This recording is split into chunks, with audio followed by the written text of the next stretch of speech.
Hey everybody, I am Sarah, the Real Simple Mama, and we have a new project. This is going to be a 5-minute video about how to make a chicken grazing box and why you might want to.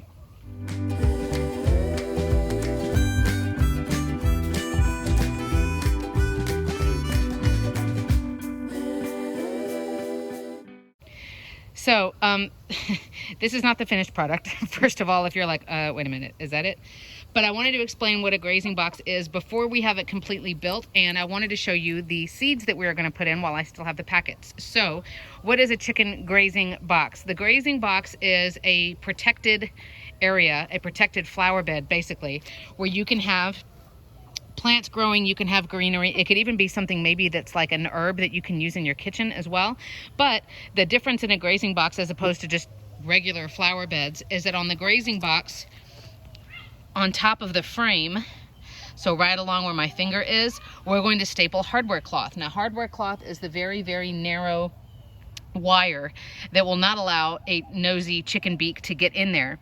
So it will protect the root system, and it'll protect the first 3 or 4 inches of the plant. So the chickens will be able to walk along the top of this bed on top of the wire, and they can trim the plants as the plants get tall enough and grow up through the hardware cloth, but they can't dig in the ground, haha, and they cannot kill the plant or pull it up by the roots.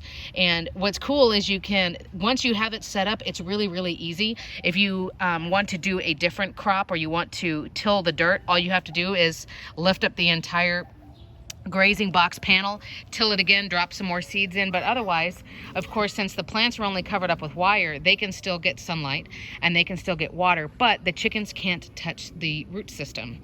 So we have done grazing boxes before. In fact, I love that some of you guys who have seen my older videos, you were like, wait a minute, where's the grazing box in this new run? The old grazing box that we had was made out of plastic, and it was originally, you know, like a flower bed border, and we nailed it together into a square piece, put hardware cloth on it, but because it was plastic, it started to break and shatter and crack, and we used it for a few years, but the last time we moved, it died, so we had to dispose of it. But these are made from recycled pallets and just other upcycled pieces of wood. A couple of tips real quick, and then I'll show you the seeds that we're going to do. I would not put fertilizer or potting soil or anything like really crazy or exclusive here. If you want these plants to be able to just grow in the ground, clear the dirt or the rocks if you're me, and then just use topsoil. Topsoil is the cheapest dirt. It's not going to have big pieces of trash or anything in it, but you know, you don't need to spoil these plants or have anything that potentially, if something went awry, that your chickens can get into. So I'm not going to fertilize these guys. They're not going to get any special treatment. It's just like, hey, good luck. The next tip is you definitely want to use hardware cloth, and I apologize if that means you need to buy something, but there are 3 different types of wire that I talk about, and I'll do a super quick crash course. The rectangular pieces that you see there that are quite large, that's rabbit wire. The hexagonal pieces that you see right there, that's chicken wire. And then hardware cloth is what comes on chicken coops, or it's what's here on my salvia. Really, really, really small holes.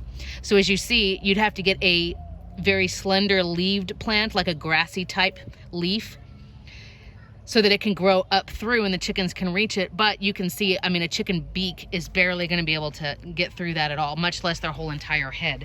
If you used other types of wire, of course, it defeats the purpose of a grazing box, because if they can stick their whole head in there, then why are you protecting the plants anyway?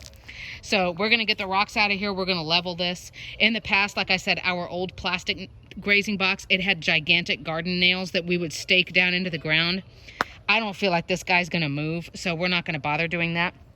The last tip about the frame, I wouldn't make it too big, because number one, I mean, I guess you could step on the wood, but it's basically going to take up all of this square footage, right, to where you can't do anything else. You can't walk through here.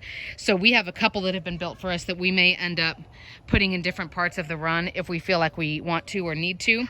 But I would not have this big gigantic square without the centerpiece, because you're going to be stapling the hardware cloth all along the edge, but of course it's going to be weaker in the middle, right? So I would have some cross bracing parts, and I mean, you can make, you know, different zones, like I'm going to plant this in this place and this in this place. The other thing you could do if you need to is use large rocks or pavers or bricks or even pieces of wood and put them underneath, so that the hardware cloth can't bend and flex, because your chickens will walk on top of this. So finally, I grabbed some seeds today and I wanted to show you. One that I got that I've had before is wheatgrass, and it likes full sun, yay. It's an annual, which means it will probably freeze and not come back next year, but that's okay. Some annuals you can find will reseed, which means this plant in this generation will die, but their flowers will drop seeds right there, and then a new generation will come up. The other combination that I got that I had to show you because it's funny is catgrass, which is a mix. You could see there is the list of 3 different types of grassy plants. So again, you could do different kinds of things that have narrow leaves, but you want it to be able to come up through the hardwood cloth. So we'll do another video once this is done. But this is a grazing box. I think it's a great idea for some greens for your chickens. It's not going to be the prettiest thing that you could build, and of course you won't be able to see flowers from a distance or anything like that, but it's a great way to give your chickens a little bit more foraging options while being able to have a little bit of control over the situation. So let me know what you think, what you're planting in your grazing boxes if you have one, and we'll be back soon.